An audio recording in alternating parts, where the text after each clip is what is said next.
Welcome to the 517 In Your Business podcast. Here's your host, Mary Gaida. Welcome to another 517 In Your Business podcast. Our guest today is a lifelong disability advocate who is so passionate and devoted to creating opportunities for individuals with barriers to self-sufficiency and meaningful productivity. She has over 20 years of progressive leadership experience in rehabilitation, several awards on her resume, a big milestone to celebrate, but also very humble and very wise. And I'm so glad she's with us today. Let me welcome Tammy Hanna, President and CEO of Origami Rehabilitation. Hello. Hi, Mary. Thanks for having me. And what a nice intro. Thank you. You deserve it. Tammy, Origami has been a part of this community for nearly 30 years. Can you share a brief history of how Origami began and what inspired its founding? Yeah, so Origami was founded nearly 30 years ago to really fill a critical gap in care. There was a physician from MSU who was working in the local hospitals, and he was really frustrated by seeing patients discharged after catastrophic injuries, only to be sent far from their families to continue healing. So, Lansing had the hospitals, but they lacked at that time really the specialized rehab services and options for patients who were discharged. So the question was really simple. Why should people have to leave their community to recover? So that question sparked action. Michigan State University and Peckham, they came together to create Origami in the early 90s, and then 1997 was when we actually opened our doors. But it's a really unique nonprofit joint venture that's rooted in compassion and access. And so that's what we are continuing to work on every single day, is maximizing access. For those who may not be familiar, tell me more about who Origami serves and the range of services you provide today, because they've grown exponentially over the years. They really have. So we today serve children and adults with neurological, developmental, mental health, and orthopedic conditions. And we do this in both residential and outpatient settings across 4 different locations: west side of Lansing, south side of Lansing, Mason, as well as Grand Blanc now. And our services include occupational, physical, speech therapies, mental health, recreational, vocational therapies, whether it's helping a child to take their first steps, or supporting someone through concussion recovery, or even helping a person regain the ability to drive a car. We create opportunities and transform lives every single day. And so our services have continued to evolve to help meet the growing needs of the community. So you mentioned Origami now has 4 locations across Greater Lansing and in Grand Blanc. Will you walk us through the growth and how you expanded to meet the community's needs? Yeah, so Origami started really small in Mason. That's our flagship location still to this day. So on 35 acres of property, there was this 16-bed residential facility, and that was that way for the first 6 years of Origami. And so we were primarily providing services for adults with traumatic brain injuries at that time. And as clients progressed through their residential care, we added outpatient services. And that's become an important part of our continuum of care. And we quickly realized how much the community needed our expert care.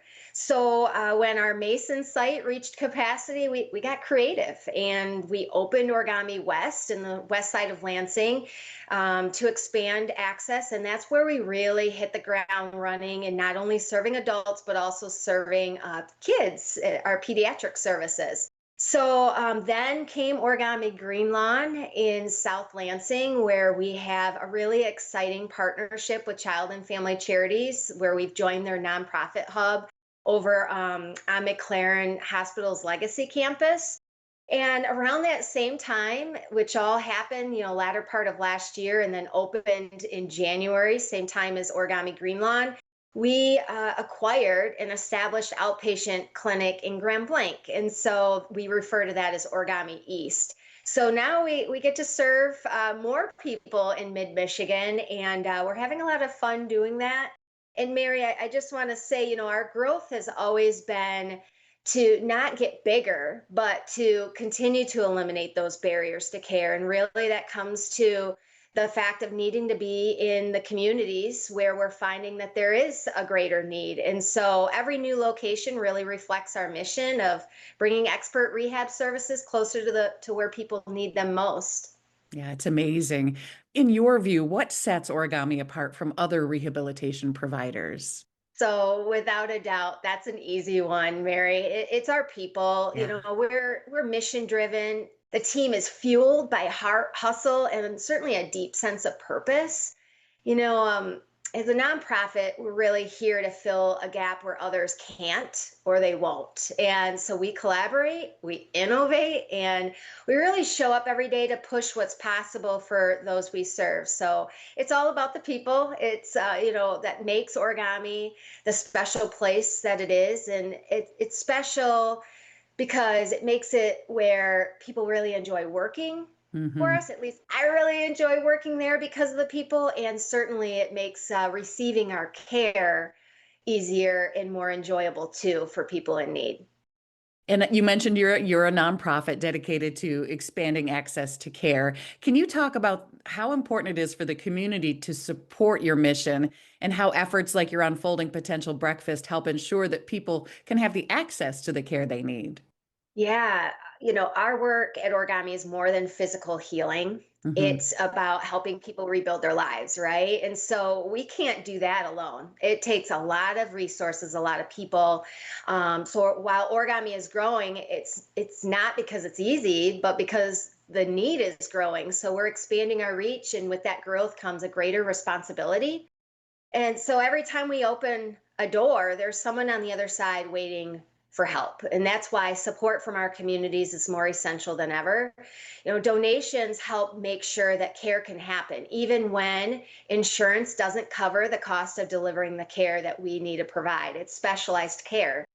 And so donations allow us to invest in the people, the tools, our spaces that really make healing possible.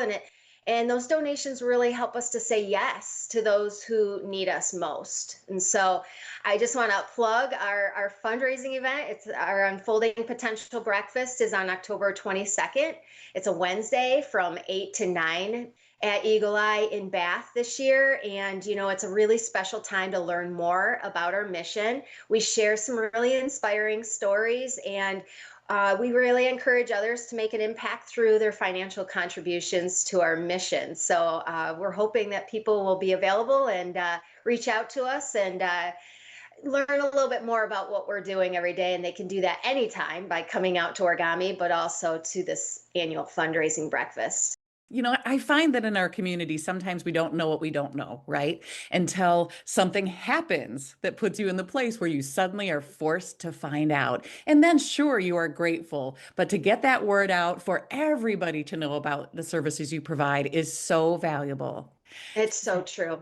You are celebrating a major milestone, 25 years at Origami. Congratulations. Thank you. That's the actual longest tenure of any employee in Origami history, right? It is. What brought you to Origami in the first place? And how did the journey lead you to where you are now as president and CEO? Well, thank you, Mary. It's been an incredible ride, I will say, and it's never felt like the same. We've evolved so much over my time there that I haven't ever felt like it's been stagnant, which I think is what's kept it so invigorating and exciting. And I've continued to be able to grow personally and professionally at the same place, and I feel like that's a blessing, and it's not so common anymore.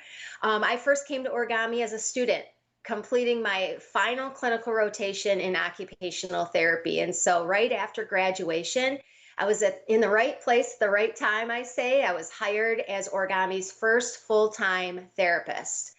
And so I jumped in. I had the opportunity to help build foundational systems, and I've never stopped learning from there. By 2003, I was leading the rehab team in a position that I never envisioned myself doing. I had to grow up fast, become a little bit more assertive than I was used to doing. And I became executive director in 2004. And so saying yes to leadership, even when it was incredibly uncomfortable. And it helped me grow into the role I have today. So now I enjoy really caring for the employees, so they can deliver and do their best and provide the best care for our clients. And your team really thinks highly of you. They often describe you as mission driven, a servant leader. What inspired you most in your career and what continues to motivate you every day? Oh, well, first off, those are I appreciate those compliments. Those are significant to me and very important. And so there's no greater compliment. This work is deeply personal for me, Mary. I've dedicated my life to rehab because I know what it means to a family. I have an older brother, Jeff, who was born with cerebral palsy, and he was my first teacher in resilience. Growing up, I watched him face some really significant challenges and with strength that humbled everyone around him. And Hmm. I saw how access to really compassionate, skilled professionals changed his life and mine and my parents and other siblings. So that's really stood true as my why. All of these years, my inspiration, it's what led me here. It's what fuels my work every single day. And in addition to my brother, I'm also inspired every day by our clients. It's amazing to see how they overcome such great challenges and reclaim their independence. And I'm also inspired by our team who shows up every day to help make that possible. So I feel fortunate that I don't have to do this work. I get to.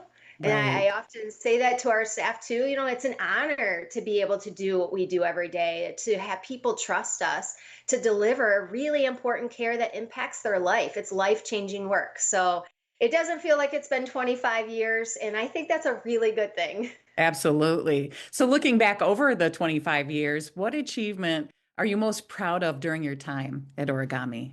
Yeah, so that's a hard one. There's a lot of things that come to mind, but certainly what stands out most to me is leading through crisis.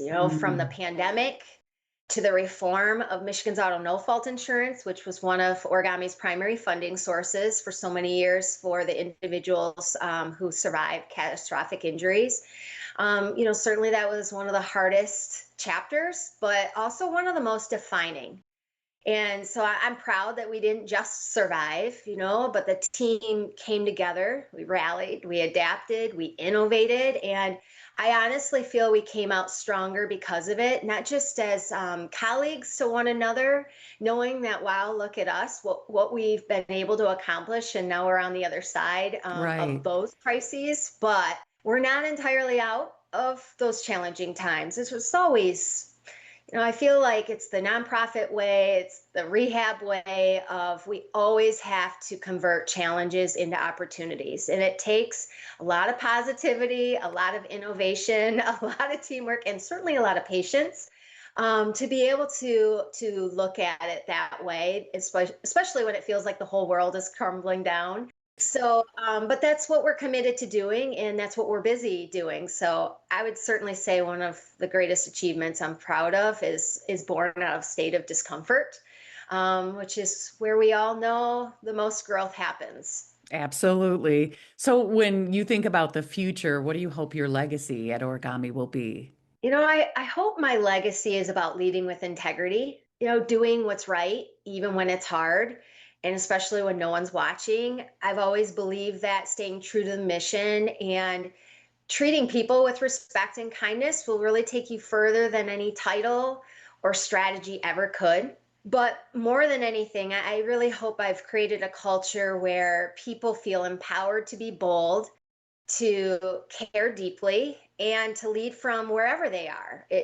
Titles can get in the way, They and can. I know that that can be an easy thing coming from somebody who has a title that maybe some aspire to have, but titles can be barriers. Hmm. And I think it's really important to break down those barriers. And so I just want people to look back and say, she believed in people, she listened, she showed up. And if that's how I'm remembered, then I'll feel like I've done my job well. Yeah, I love that. Is there a client story or experience, Tammy, that stuck with you and sort of continues to shape how you lead? Oh man, how much time do we have? I'll try to make this brief, because there's thousands of stories and experiences that have really shaped how I lead today. But, I've over my years, I'll say I've been there 25 years, but over the last 19 years, there's one story that has always stood out. And it was when I was promoted, to executive director early in my career. It was important to me that I continue to treat clients a while longer while still being in that role. I felt like I needed to continue to be an occupational therapist to, be able to experience what I knew others that I was supervising needed to go through, and it would make me a stronger leader. So there was this one client who had come to Origami after being at various other rehab programs. She had been told she'd never be able to drive again. I completed her evaluation, and she was impaired with a brain injury that had been sustained several years back.